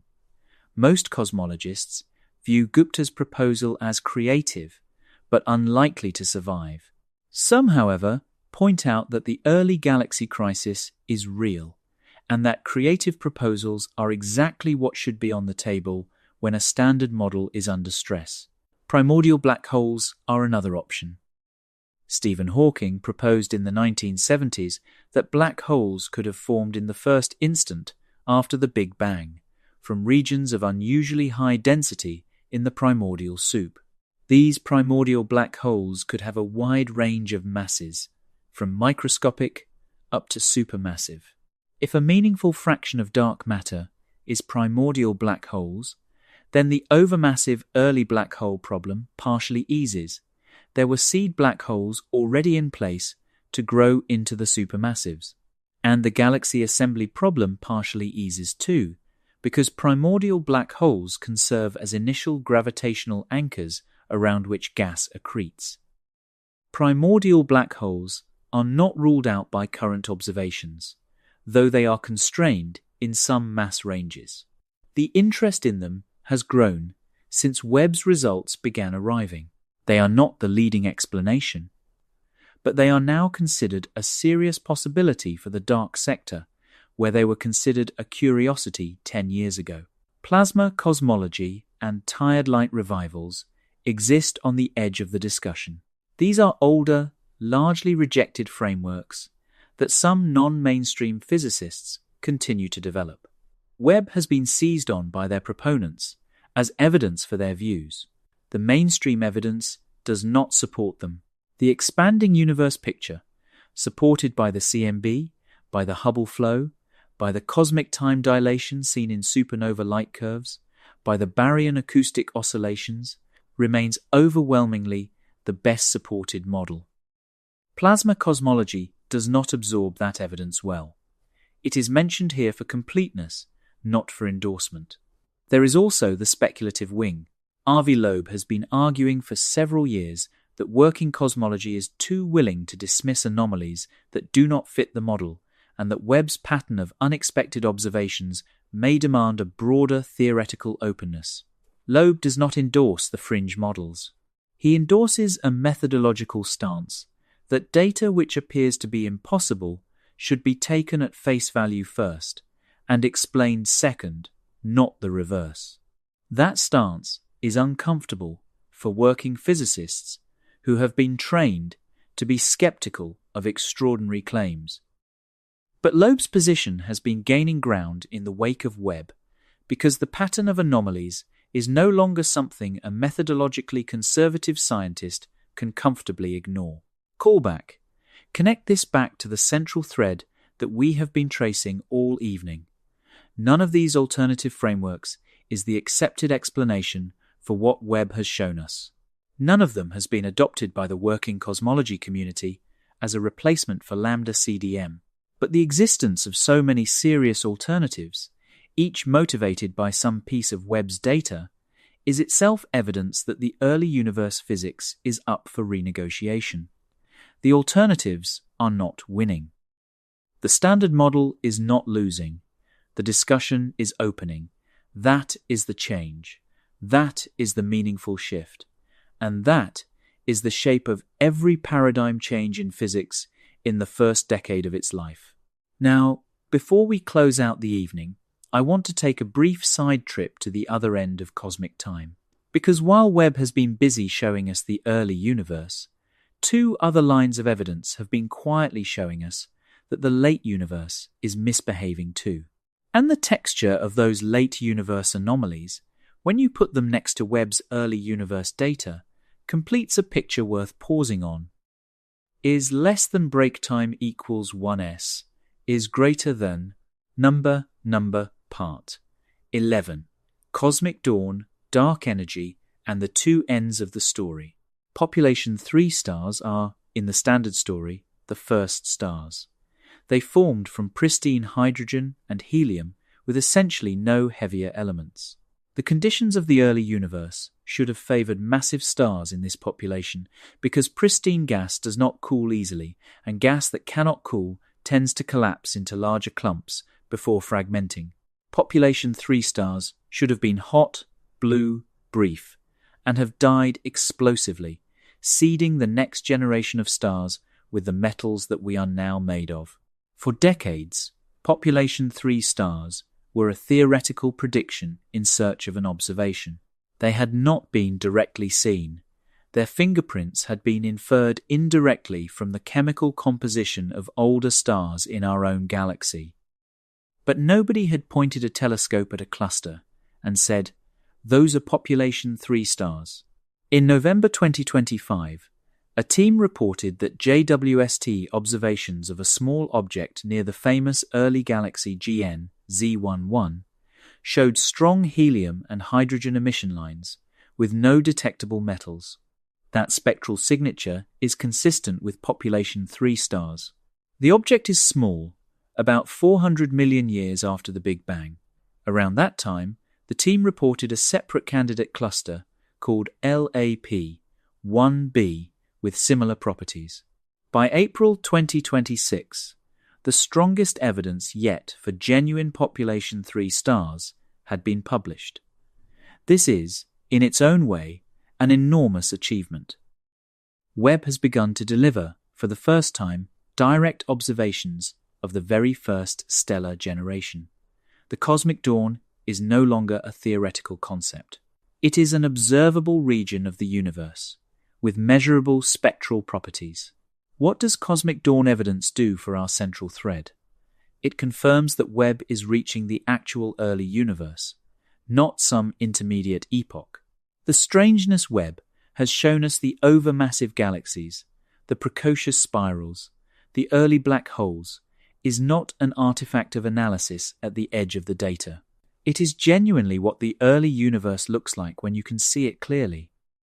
The Population 3 evidence is the certification that Webb is, in fact, looking at the right epoch, now, the late universe side. DESI, the Dark Energy Spectroscopic Instrument at Kitt Peak National Observatory, has been mapping the three-dimensional distribution of millions of galaxies. The goal is to measure how dark energy has affected the expansion history of the universe over the last several billion years by precisely tracking the baryon acoustic oscillation feature in galaxy clustering. DESI's first 3 years of data, released across 2024 and 2025, contained a hint that has been ricocheting through cosmology. The hint is that the dark energy equation of state may not be constant. The simplest version of lambda CDM treats dark energy as a cosmological constant, a fixed amount of energy density per unit volume that does not change with time. DESI's data is best fit by a dark energy whose equation of state is slightly evolving, appearing slightly stronger in the recent past and slightly weaker now. The result is not yet at the level of statistical certainty that would make it a discovery. It is at about the 3 to 4 sigma level, depending on which combination of priors you assume, but the direction of the deviation is clear, and the magnitude is consistent across multiple analyses of the DESI data. If dark energy is dynamical, then the late-time expansion of the universe is not what the simplest model says, and the entire dark sector is in motion. The cosmological constant is the simplest possible description of dark energy. A dynamical dark energy is a more complicated description that requires either a new field or a modification of gravity at cosmological scales, or some other non-standard ingredient. Now I want to put both ends of the story next to each other. Webb is showing the early universe is too dense, too organized, too active. DESI is showing the late universe is also misbehaving, with hints that dark energy is not what it was assumed to be. These are independent lines of evidence, different instruments, different physics, different analysis pipelines, no common systematics. They are not different ways of describing the same observation. They are different cracks in the same model wall. And the cracks are pointing in compatible directions. If the early universe was busier than predicted, the dark sector was already different in some way. If the late universe dark energy is dynamical, the dark sector is changing now too. Both observations are consistent with a picture in which the dark sector, the part of the universe we cannot see directly, the part that makes up about 95% of the energy budget, is doing something more complicated than lambda CDM allows. There is something worth pausing on in the way the dark energy hint is showing up. DESI does not measure dark energy directly. Nothing does. Dark energy is inferred from the way the expansion of the universe has changed across cosmic time. To detect a change in the equation of state of dark energy, you need a measurement precise enough to distinguish between an expansion history governed by a strict cosmological constant and one governed by something slightly more complicated. That precision has only become possible in the last few years, as DESI has accumulated millions of galaxy spectra and pinned down the baryon acoustic oscillation feature at multiple cosmic epochs. The fact that the first round of precise measurements is producing a hint at all is itself meaningful. It is the first time we have had instruments sensitive enough to ask the question, and the first answer we are getting is that the simplest model may not be the right one. There is a methodological point worth dwelling on. Cosmology, more than almost any other branch of physics, depends on different lines of evidence converging on the same answer. The Big Bang model is supported not by one observation, but by the convergence of the CMB, the abundance of light elements, the expansion of the universe, and the large-scale distribution of galaxies. When all of those independent lines agree, the model is robust. When they start to diverge, the model is in trouble. What Webb and DESI are showing us, together, is the beginning of a divergence. The early universe and the late universe are not telling the same story about the dark sector.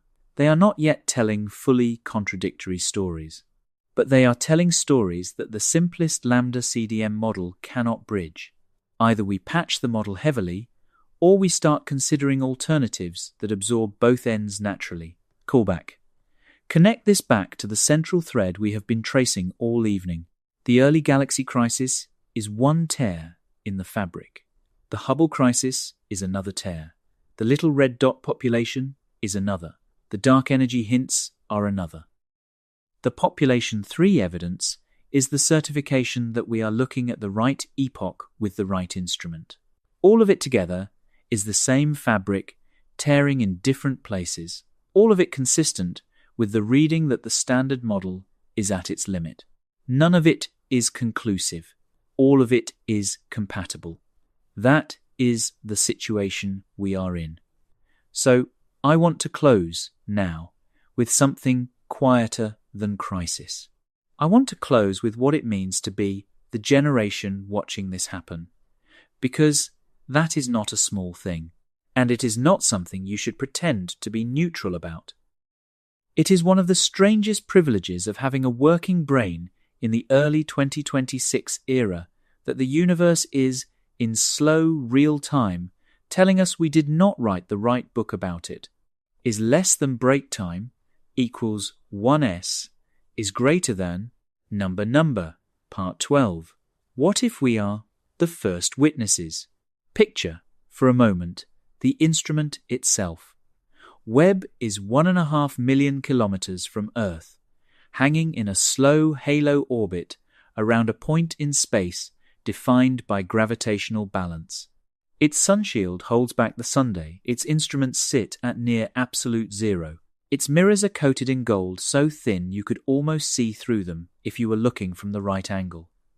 Its small fuel reserve is being spent in tiny corrections to keep it on station, and every few hours it points itself at another piece of sky, opens its detectors, and patiently collects light that left galaxies before the Earth existed.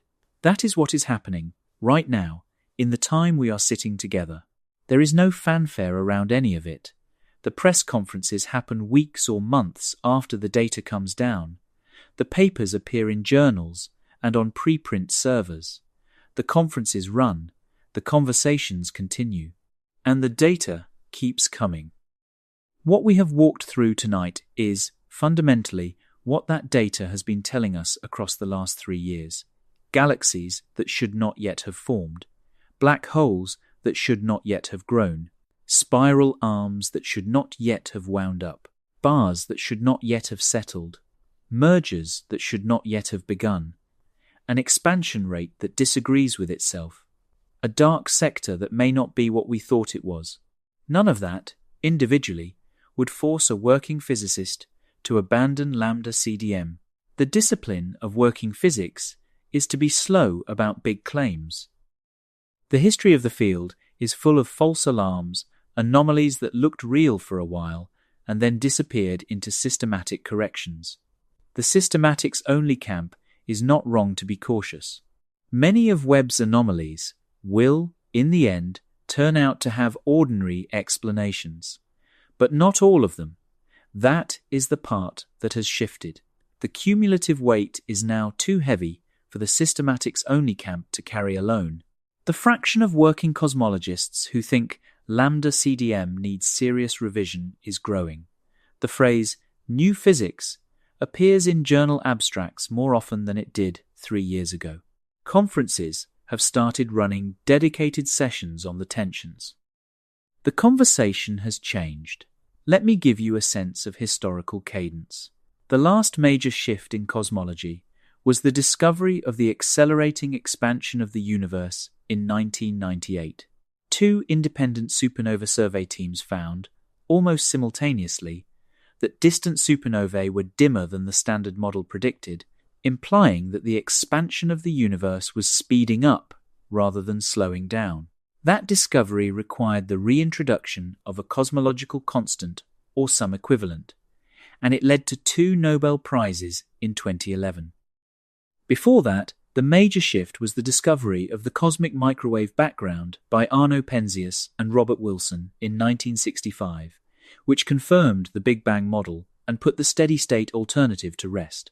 Before that, the major shift was Edwin Hubble's 1929 demonstration that the universe is expanding, which retired the static universe model that had stood for a generation.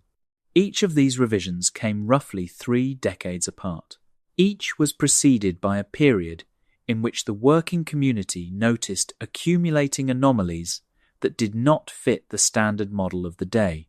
Each looked, in advance, like a list of small, unrelated problems before a single new framework absorbed them. We are now about 30 years from the last revision. Webb's anomalies are arriving on the historical schedule. That does not mean we are guaranteed to be at a paradigm shift. The history of physics also contains many periods in which anomalies accumulated, looked threatening for a decade, and then quietly dissolved as the model was refined. We may be in one of those periods now. The systematics-only camp may turn out to be right. The lambda CDM model, patched and refined, may absorb everything Webb has shown us. The Hubble crisis may turn out to have a technical explanation we have not yet found. The early galaxy excess may turn out to be a combination of a top-heavy initial mass function and a slightly different dust treatment. The little red dots may turn out to be exactly what the cocoon interpretation says they are. None of this is excluded. What is also not excluded is that we are at the edge of something.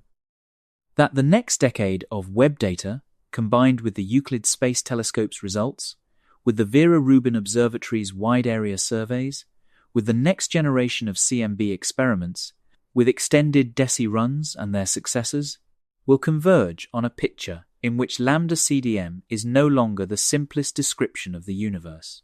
That something, early dark energy, or modified gravity, or a different dark matter, or a dynamical cosmological constant, or some framework we have not yet conceived, will take over. I want to step back and offer you something honest. We do not know which of these futures we are in. Working cosmologists, the people who think about this for a living, are divided. There are highly competent physicists who believe lambda CDM will survive, and highly competent physicists who believe it is breaking. Both groups are looking at the same data. Both groups have integrity. The disagreement is not about facts. It is about how to weigh the cumulative evidence. That is the situation. That is what we are sitting inside. And that is the part that I think is worth taking with you when you Google back into the rest of your week. The universe does not owe us a tidy model. It does not owe us that the early eras be predictable from the late eras. It does not owe us a continuous narrative in which each generation of physicists merely refines the work of the previous generation. The fact that we built a story as good as lambda CDM, that fit the data as well as it did for almost 30 years, is itself the surprising thing. The default expectation in the history of physics is not that models last that long. The default expectation is that models last for a generation or two and then get replaced. The next time you walk outside and look up at a clear night sky, the universe you are looking at is not the universe your textbook described. The early universe was already busy. It was already organized. It was already, in some sense, ahead of us. The galaxies whose light has been traveling for 13 billion years toward your eye were doing things their models said they should not yet have been doing. The light coming down from cosmic dawn carries information that, when measured, has stretched the standard model close to its limits. Webb itself will stay where it is. Its fuel reserve, thanks to the precision of its launch, is expected to last 20 years or more from its arrival at L2. That means another decade and a half, possibly longer, of patient observation. Every observation is a one-shot witness. Nobody will ever go out there to update the instrument. Nobody will ever replace it on the same kind of mission. The next great space telescope, the Habitable Worlds Observatory, is currently planned for the mid-2030s at the earliest. For most of the next decade, Webb is what we have. So what do we owe Webb?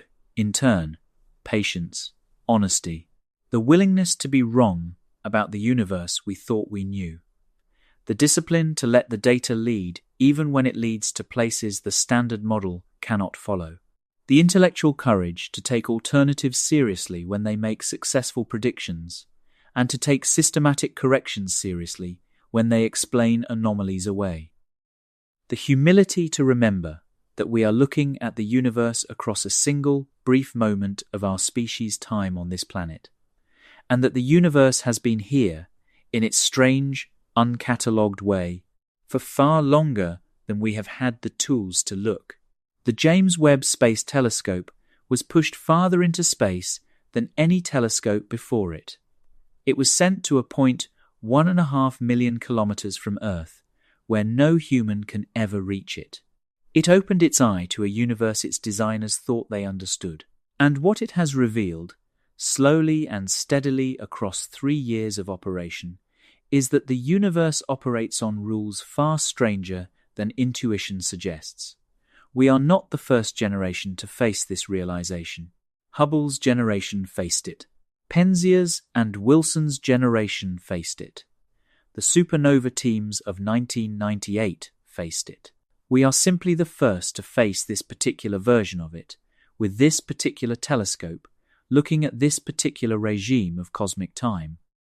Whatever we conclude in the coming decade, the data will keep coming, from a small, bright eye at the edge of what we can reach, looking at a universe that turned out to be older in some senses, busier in some senses, and stranger in every sense than the version we wrote. And the most honest thing I can say to you tonight, before you settle in for whatever the next part of the evening holds, is that we are very lucky to be the ones alive to watch it happen. The book is being rewritten. The pages are arriving in the form of infrared photons from objects that left home before the Earth had condensed out of its protoplanetary disk. And the only thing required of us, in the end, is to keep paying attention. That is what we have tonight, a telescope we cannot reach, a universe we did not write, and the slow, patient work of figuring out, together, what it has been trying to tell us all along.